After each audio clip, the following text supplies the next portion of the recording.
이번 강의에서는 근대화를 설명하는 두 가지 이론, 근대화 이론과 종속 이론에 대해서 설명드리도록 하겠습니다.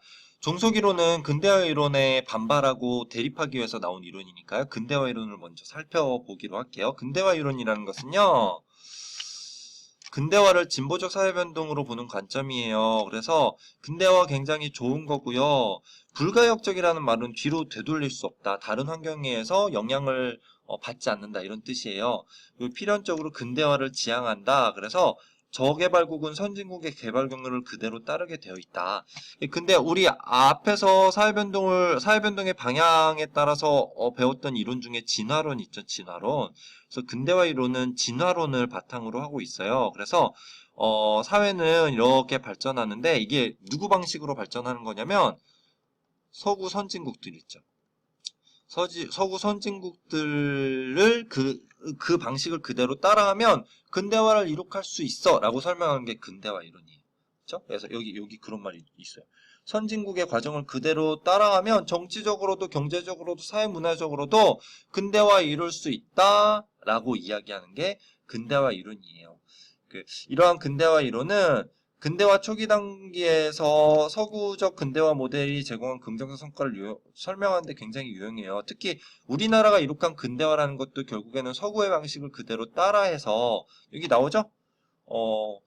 1960년대 초반까지 농업이 주된 산업이었던 우리나라가 서양에서 발전시켰던 그런 상공업들을 우리나라에 적극적으로 들여오고 그러면서 근대화를 이룩하게 되었다. 우리나라의 근대화를 설명하는 데는 이 근대화 이론이 굉장히 설명하는 데 유용한 이론이 되겠죠. 하지만 서구식 발전 모델이 반드시 우리의 삶을 행복하게 하는가? 이런 비판들. 그 다음에 부작용 문제점들을 답습해야 하는가? 뭐 그런 환경오염이나 빈부격차의 문제들을 꼭 서구 선진국이 그랬던 것처럼 우리도 따라해야 하는가? 그리고 근대화 이론에서는 어떻게 설명을 하냐면요.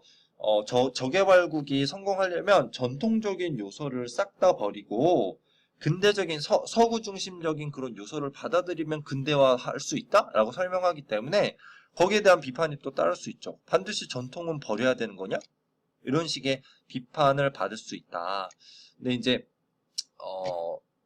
근대화 초기에 신흥공업국들의 그런 근대화를 이룩한 측면들을 설명하기에는 근대화 이론이 굉장히 적절하다라고 할 수 있고요.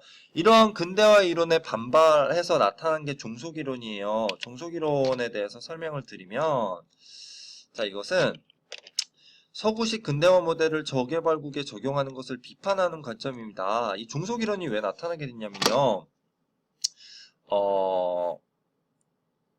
종속 이론은 라틴 아메리카, 남아메리카의 많은 경제학자들이 만들어낸 개념인데요. 실제로 라틴 아메리카는 미국이랑 가깝잖아요. 그래서 경제 교류가 굉장히 많았단 말이에요. 그런데 이상하게 미국은 점점 발전하는 것 같고 자기네 나라는 발전하지 못하는 것 같아. 그래서 그 이유가 뭔지 한번 분석을 해보았더니 그 이유가 뭘까 분석을 해보았더니 경제 구조가 이렇게 형성이 되더라는 거죠. 세계 경제가 중심부와 주변부로 형성이 되어서 중심부는 여기서는 미국이 되겠죠. 그렇죠? 이 중심부가 주변부랑 경제 교류를 해요. 뭐 그런 비교에 의한 국제 분업, 자유무역 이런 가치들을 가지고 서로 무역을 하는데 이상하게 중심부에서는요. 굉장히 부가가치가 높은 산업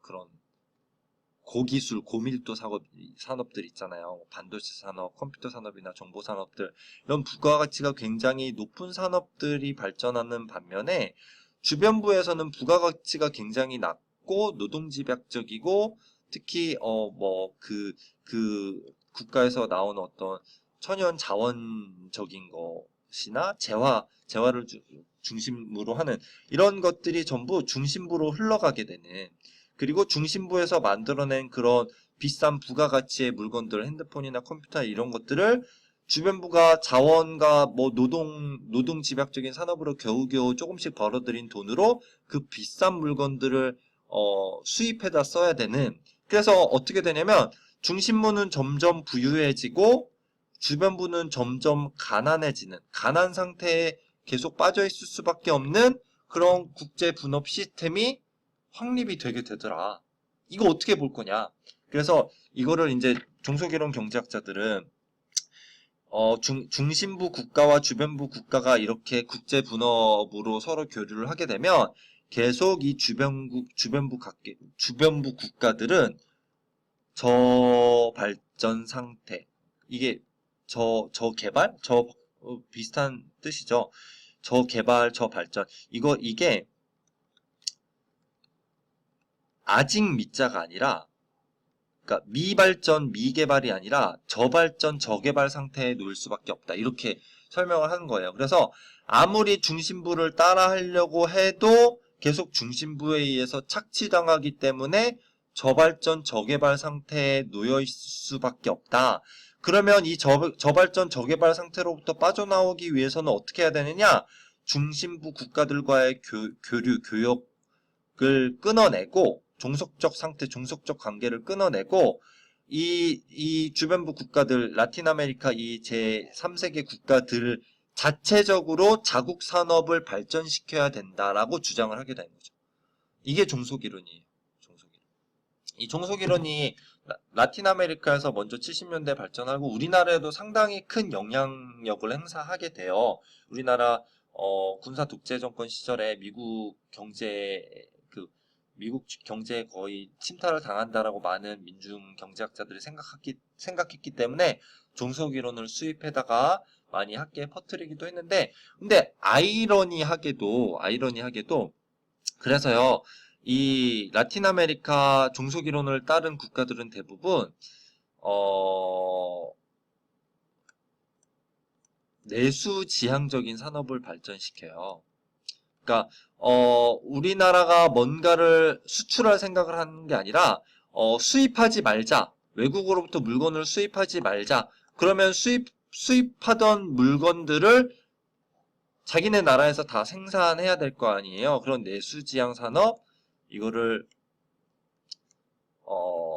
수입 대체 산업을 발전시켰다라고 표현하거든요. 반면에 우리나라는 수입 대체 산업이 아니라 뭐를 발전시키냐면 수출 지향 산업을 발전시키죠.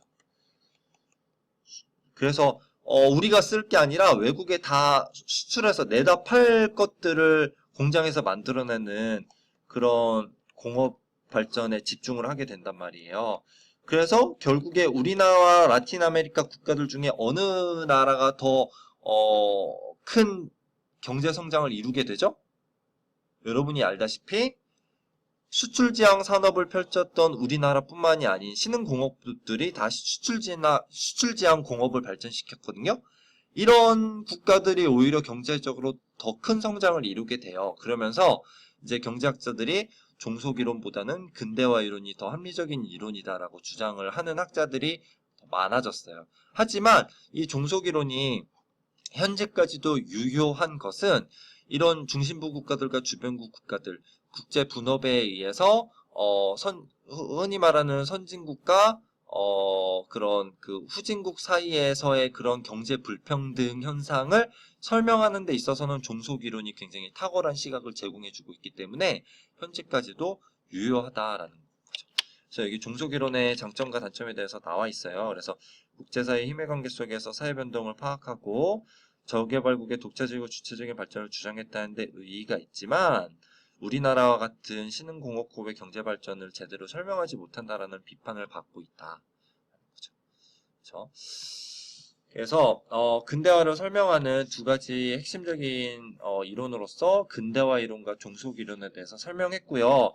사실 교육과정 교과서가 바뀌기 전에는요, 신근대화 이론, 그 다음에 몇 가지 이론을 더 배웠었어요. 그런데 이제 그런 이론들이 고등학생들이 배우기에는 너무 어렵다 해서 다시 근대화 이론과 종속 이론만 남겨진 상태고요. 이 근대화 이론과 종속 이론 비교하는 수능 문제가 매번 한 문제씩은 또 출제가 되고 있기 때문에 여러분들이 잘 머릿속에 정리를 해 주시기 바랍니다. 네, 그러면 이번 시간 설명 마치도록 할게요.